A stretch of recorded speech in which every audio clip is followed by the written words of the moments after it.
കാലാകാലങ്ങളായി ഇന്ത്യയെ കാർന്നു തിന്നുകൊണ്ടിരിക്കുന്ന ഭീകരവാദത്തിനെ വേരോടെ പിഴുതെറിയാൻ തുടച്ചു നീക്കപ്പെടാൻ ദില്ലി സ്ഫോടനം ഒരു കാരണമായേക്കും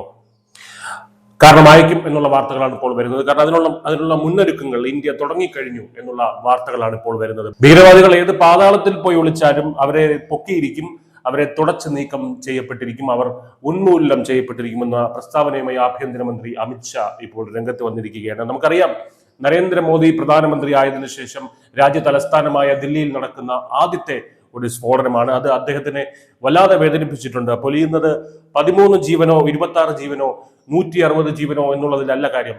എത്ര പേർ മരിച്ചാലും ഭീകരാക്രമണത്തിൽ പൊലിയുന്നത് ഇനി ഒരു ജീവനായിക്കോട്ടെ, അതിനുവരെ കൃത്യമായി മറുപടി പറഞ്ഞിരിക്കും.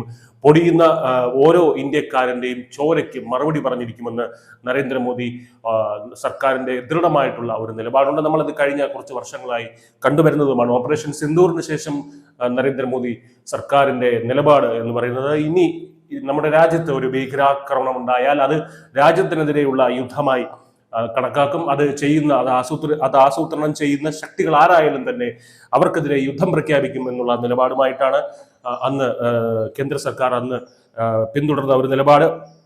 പക്ഷെ ഇതുവരെ നമ്മൾ കണ്ടത് ഇന്ത്യയുടെ പ്രത്യാക്രമണങ്ങൾ മാത്രമാണ് എന്ന് പറയേണ്ടി വരും. കാരണം അത് ഉറിയിലായിക്കോട്ടെ, പത്താൻകോട്ടിലായിക്കോട്ടെ, ഓപ്പറേഷൻ സിന്ദൂർ പോലും ഒരു പ്രത്യാക്രമണം മാത്രമാണ്. നമ്മൾ അവരുടെ ഭീകരവാദങ്ങൾ അടിച്ചു തകർത്തു, ഭീകരവാദ കേന്ദ്രങ്ങൾ അടിച്ചു തകർത്തു.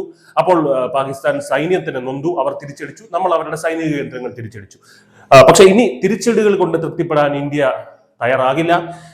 നമ്മൾ ഇറങ്ങി അടിക്കാൻ പോവുകയാണ് എന്നുള്ള സൂചനകളാണ് ഇപ്പോൾ അമിത്ഷായുടെ പ്രസ്താവനയിൽ നിന്ന് വരുന്നത്. നമുക്കറിയാം, ദില്ലി സ്ഫോടനത്തിൽ തുർക്കിയുടെയും പാകിസ്ഥാന്റെയും പങ്ക് കൃത്യമായി വെളിപ്പെട്ടതാണ്. അതുകൊണ്ട് ഏത് പാതാളത്തിൽ പോയി ഇനി ഒളിച്ചാലും നമ്മൾ പൊക്കിയിരിക്കും. അവരുടെ സൂത്രധാര എല്ലാം തന്നെ നമ്മൾ തുടച്ചു നീക്കം ചെയ്തിരിക്കും എന്ന് പറയുമ്പോൾ അതിനർത്ഥം, അങ്ങനെ ഒരു അർത്ഥം കൂടി അതിനുണ്ട്.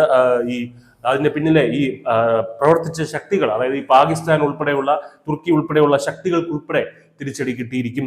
ഭീകരവാദ കേന്ദ്രങ്ങൾ പൂർണ്ണമായി തകർത്തിരിക്കും, അതിന്റെ തലവന്മാരെ പൂർണ്ണമായി ഉന്മൂലനം ചെയ്തിരിക്കും എന്നുള്ള ഒരു കൃത്യമായ സന്ദേശം അവിടെ വരുന്നുണ്ട്. തിങ്കളാഴ്ച നോർത്തേൺ സോണൽ കൗൺസിലിന്റെ 32ാമത് യോഗത്തിൽ സംസാരിക്കുകയായിരുന്നു അദ്ദേഹം വിഷയത്തിൽ രൂക്ഷമായിട്ടുള്ള ഈ ഒരു പ്രതികരണം നടത്തിയത്. പ്രധാനമന്ത്രി നരേന്ദ്രമോദിയുടെ നേതൃത്വത്തിലുള്ള സർക്കാർ ഭീകരവാദത്തെ വേരോടെ പിഴുതെറിയാൻ പൂർണ്ണമായും പ്രതിജ്ഞബദ്ധമാണെന്നും ഷാ വ്യക്തമാക്കി.